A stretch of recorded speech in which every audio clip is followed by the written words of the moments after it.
jesarri, eta zen montutxu baten zenide maiteok, erregitiko elistarrak, zeuen etxetatik, ikusten gaitu zuen guztiok,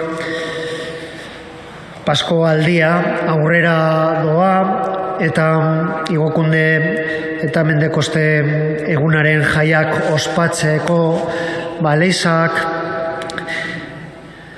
beste irakurgai batzuk aurkezten deskuz, ezta? Ze oinarte, gogoratzen badozue, irakurri duguzan irakurgaiak, domeketan irakurri eta hausnartu duguzan irakurgaiak, Jesus berbiztuaren agerkundeak izan dira, ezta? Bai ikaslei, bai Mariari, bai Tomasi, zelan Jesus, bere berbizkunde eta gero, bere ikaslei, izandakoei, agertzen jak, ezta? Gaurtik aurrera barriz, beste erabateko irakurgaiak irakurtzen duguz.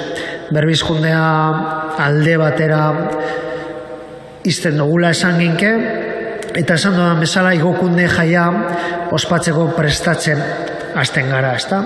Eta horretarako, Jesusen azken afariko berbak irakurtzen duguz. Ze azken afari horretan, Jesusek agur esaten deutze bere ikaslei, ezta? Eta era batera edo bestera, igokundearen jaiak be hori esaten dozku. Jesus berbiztua lur hau utziko dagoela eta zerura igongo dala, ezta? Eta horregaitik, Jesusek guretzat be, berba lagungarriak esaten dozkuz, ezta? Pentsa daigun, azkenean azkeneko afariko berbak Jesusek bere ikasle egindako azken berba dira, eta seguramente berba Jesusek asko pentsatuko ebazan berba horiek, ezta? Eta gaur gauza bi esan duzkuz bere ikaslei. Lehenengokoa, maite izue alkar, nik maite izan zaituedan bezala. Ez da gauza barria, askotan esan da, gizon emakumeak alkar maite behar dugula, ezta? Jesusek ez dino halako gauza barrik. Baina, esaten dugun gauza barria da, nik maite izan zaituedan bezala da. Hortan datza, Jesus dakarren barrizkuntza, ezta? Eta zelan da, Jesusek maite izan gaituan bezala. Nik esan nuke, azken eraino, Joanek bere evangelioan ala esaten dau, azken eraino maite izan zituan bere ikasleak, baldintza gabeko maitasuna da Jesusena, barkamena eta errukia dira haren ezaugarriak, ezta? Zein ezberdinak gure maitasunetatik, ezta? Zein gutxitan gure buruak azkeneraino ematen doguz, zein sarritan baldintzaz beterik dira gure maitasuna, ezta? Nire erara pentsaten badozu, ni bezala maite badozu, ni bezala ospatzen badozu, ni bezala sentitzen badozu, orduan bai, maiteko zaitu, ezta?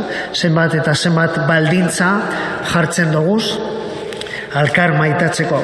Jesusen maitasuna barriz, baldintza gabekoa da, ezta? Eta zenbat kostaten jaku, besteak parkatzea, zenbat kostaten jaku, besteengan errukia izatea, ezta? Horregaitik, hor dator Jesusen dakarren barrikuntza.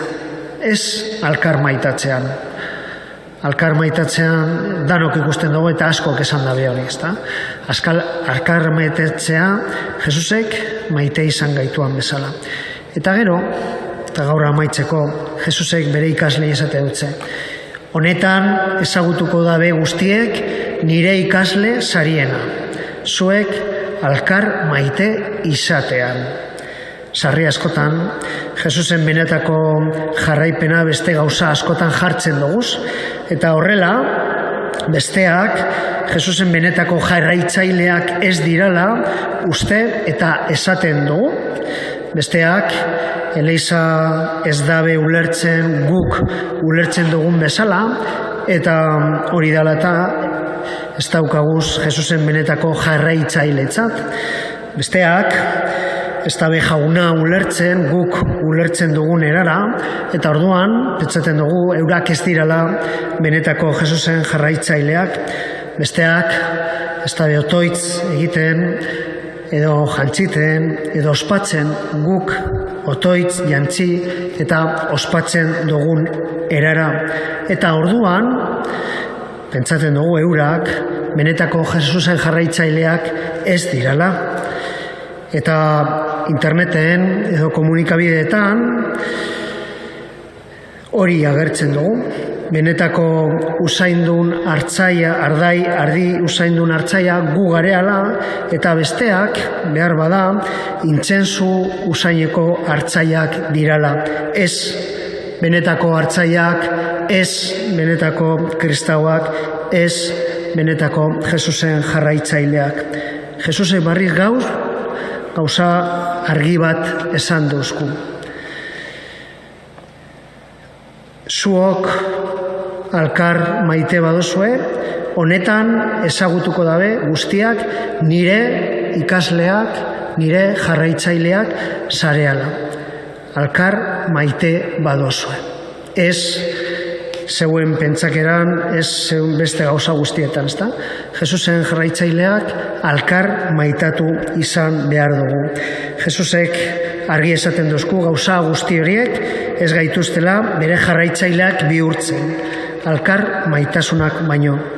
Honetan ezagutuko dabe guztiak, honetan ezagutuko dago munduak Jesusen jarraitzaileak garala. Alkar maite izatean.